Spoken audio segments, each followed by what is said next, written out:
क्या रणनीति रहेगी संगठन को मजबूत करने को लेकर के? देखिए, देश के अंदर इस समय जो हालात हैं देश के किसानों के, 2014 के अंदर जब भारतीय जनता पार्टी की सरकार केंद्र में बनी, देश के प्रधानमंत्री ने कहा कि हम देश के किसानों को उनकी आय दुगनी करेंगे। 2022 लक्ष्य था देश के किसानों की आय दुगनी करने का, और प्रधानमंत्री ने नारा दिया था कि हम देश के किसानों को एमएसपी स्वामीनाथन आयोग के आधार पर देंगे। तो आज जो है 2014 से लेकर 2025 9 साल होने जा रहे हैं, 6 और 4 9 साल 10 साल। लेकिन इन 10 साल के अंदर देश के किसानों के कोई भला नहीं हुआ, उल्टा एक 3 काले कानून लेकर आ गए। 3 काले कानूनों के खिलाफ देश के किसानों ने लामबंद होकर लड़ाई लड़ी, और उसके अंदर 700 शहादतें देने के बाद वो कानून वापस हुए। अभी वो काले कानून वापस हुए ही थे कि एक और मुसीबत जो है वो आके खड़ी हो गई। एक नया जो है राष्ट्रीय कृषि नीति देश की सरकार लेकर आई है, राज्य के अधिकारों को छीनना चाहती है। एग्रीकल्चर और मार्केटिंग जो है स्टेट के राइट हैं, जिस पर सरकार चाहती है कि एग्रीकल्चर और मार्केटिंग को अडॉप्ट कर वो केंद्र अपने हाथ में लेना चाहता है, और कॉर्पोरेट को वो 3 कानून का दूसरा रूपांतर ही वो राष्ट्रीय कृषि नीति है। अभी कृषि नीति पर किसान लामबंद हुए हैं पूरे देश के, और कृषि नीति पर सरकार को सोचने के लिए मजबूर कर रहे थे कि एक और मुसीबत खड़ी हो गई। आज ट्रंप ने भारत पर 26% जो टैरिफ लगाकर भारत की सरकार पर, उसका जो वाणिज्य मंत्रालय फिंच अपनी प्रतिनिधि मंडल के साथ हिंदुस्तान में आए थे, और 4 दिन 25 तारीख से लेकर 29 तारीख तक हिंदुस्तान के सरकार को आंखों में आंखें डालकर उन्होंने कहा कि आपको हमारी शर्तों पर समझौता करना पड़ेगा, जो व्यापार समझौता है। जबकि आज तक जितनी देश की सरकारें बनी हैं, किसी भी सरकार ने कृषि को उस व्यापार समझौते से बाहर रखा है।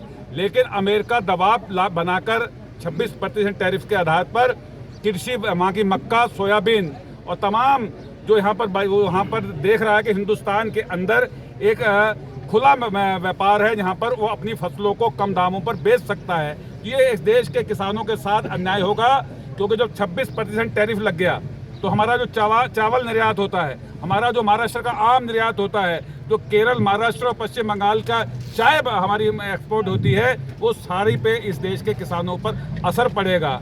तो इसलिए आज एक नई मुसीबत जो है ट्रंप ने इस देश के किसानों के सामने खड़ी कर दी, और देश की सरकार मौन बनकर बैठी है। चाइना ने आंखें दिखाई, ब्राजील ने आंखें दिखाई, छोटे छोटे लोगों ने कहा कि हाँ, आपकी धौंस के नीचे नहीं आएंगे। लेकिन क्या मजबूरी है कि आज मोदी अपने ट्रंप के साथ दोस्ती के निभाते हुए मौन क्यों हैं? इस देश के किसानों के लिए क्यों नहीं बोल रहे, क्यों जवाब नहीं देते कि हम झुकेंगे नहीं, इस देश के किसान को बर्बाद नहीं होने देंगे। तो बड़े मुद्दे हैं, उसको लेकर हम आज यहाँ बैठे हैं। यहाँ सब पंचायत रखी है, हमारे तमाम नबील भाई साहब शामिल हुए हैं, हमारे नदीम जी, हमारे खालिद जी, तमाम तराई किसान यूनियन उत्तर प्रदेश के अंदर बड़े स्तर पर इस देश के किसानों को एमएसपी मिलनी चाहिए। एमएसपी लीगल राइट है इस देश के किसान का। जब तक इस देश के किसान को उसकी फसल का न्यूनतम समर्थन मूल्य की गारंटी नहीं होगी, तब तक इस देश की इकोनॉमी, जिसके अंदर 50% इस देश का किसान हो, उस देश की जीडीपी में 18 से 20% इस देश की किसानी का हिस्सा हो, जब तक वो जो है सर्वाइव नहीं करेगा, तब तक उसको जो है इस देश की बेरोजगार हो, नौजवान हो, उनको रोजगार, और इस देश की इकोनॉमिक जो डिजाइन है उसको आप सही नहीं कर सकते। सबसे पहले सबसे बड़ी लड़ाई इस देश के किसानों को उनकी फसलों का न्यूनतम समर्थन मूल्य मिले।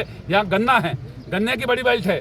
गन्ना कश्मीर के अंदर धारा 370 हट गई, लेकिन गन्ने पे 370 लगी है। पिछले 3 साल से 4 साल से गन्ने का रेट ही नहीं बढ़ रहा, और पिछले 2 टर्नओवर होने जा रहे हैं मोदी योगी सरकार के, कुल 55 रुपए बढ़ाए हैं, और 2012 से लेकर 2017 के अंदर 65 रुपए की बढ़ोतरी हुई थी, और ये 2017 से लेकर 2025 तक कुल 55 रुपए बढ़े हैं। और वो भी जो कहा था कि हम 14 दिन के अंदर भुगतान करेंगे। तमाम चीनी मिलों पर अभी भी किसानों का करोड़ों रुपए बकाया है। तो गन्ना किसान की लागत 1.5 दुगनी हो गई, और जो डीजल 35 रुपये था, वो डीजल 90 रुपये मिल रहा है। जो खाद यूरिया 250 रुपये 200 रुपये का कट्टा था, वो 300 का हो गया।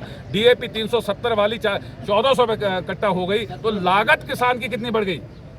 सवाल का जवाब ये है कि आज सरकार क्यों जवाब नहीं दे रही, भाग रही है। सरकार असली मुद्दों से भटकाकर इस देश के लोगों को वक्फ और तमाम चीज़ों के उलझाकर जो धार्मिक चश्मे की आड़ में लोगों को गुमराह कर रही है।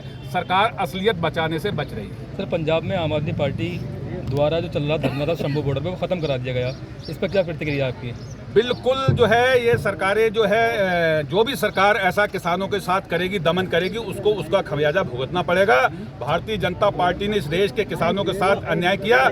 आज 305 सीटों से 230 पे आ गए, 240 पे आ गए, उनकी सीटें कम हुई। यही था, उसी रीजन के अंदर भारतीय जनता पार्टी को मुंह की खानी पड़ी, जिस रीजन के अंदर किसान आंदोलन पूरे जोर से 2020 और 21 का आंदोलन चला।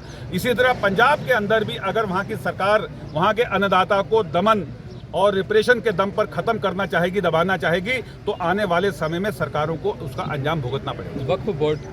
वक्फ संशोधन बिल जो है वो बहुमत के साथ पास हो चुका है, क्या कहना चाहेंगे इसके बारे में? ये सरकार है रात के 12 बजे अगर उठकर जीएसटी का कानून पारित कर सकती है, रात के 8 बजे देश की सरकार नोटबंदी का कानून पारित कर सकती है, तो ये सरकार कुछ भी पारित कर सकती है।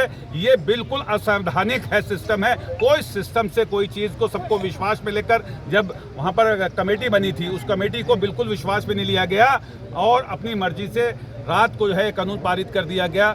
हम कहते हैं आज आप इस देश के जो धार्मिक धारा 26 जो हमें राइट देती है कि हम किसी भी अपने धर्म के लिए हम संस्था बना सकते हैं, ट्रस्ट बना सकते हैं और उसका धर्म और पूजा और उसका जो सिस्टम हमें अलाउ है संविधान से, उस पर आप अगर पाबंदी लगा दोगे, आज एक धर्म पर लगी है, कल दूसरे धर्म पर लगेगी, कल तीसरे धर्म पर लगेगी, तो ये तो सबके बीच में दखल करेंगे। तो फिर हमारा जो धार्मिक संविधान, बाबा साहब भीमराव अंबेडकर का संविधान जो हमें राइट देता है, उस राइट का तो वायलेशन है। फिर यही कहते हैं कि संविधान की हत्या हो रही है। संविधान खत्म हो जाएगा, इसीलिए इस देश का किसान, इस देश का दलित, इस देश का बैकवर्ड, इस देश का अगला, इस देश के पिछड़े इसीलिए सड़कों पर संघर्ष कर रहे हैं कि बाबा भीमराव अंबेडकर का संविधान इस देश के गरीब, मजदूर, हिंदू, मुस्लिम, सिख, ईसाई सबको बराबर पूजा का अधिकार देता है, बोलने का अधिकार देता है। अपने तमाम स्वास्थ्य और तमाम रहने का अधिकारों को आप लोग छीनने का काम कर रहे हैं।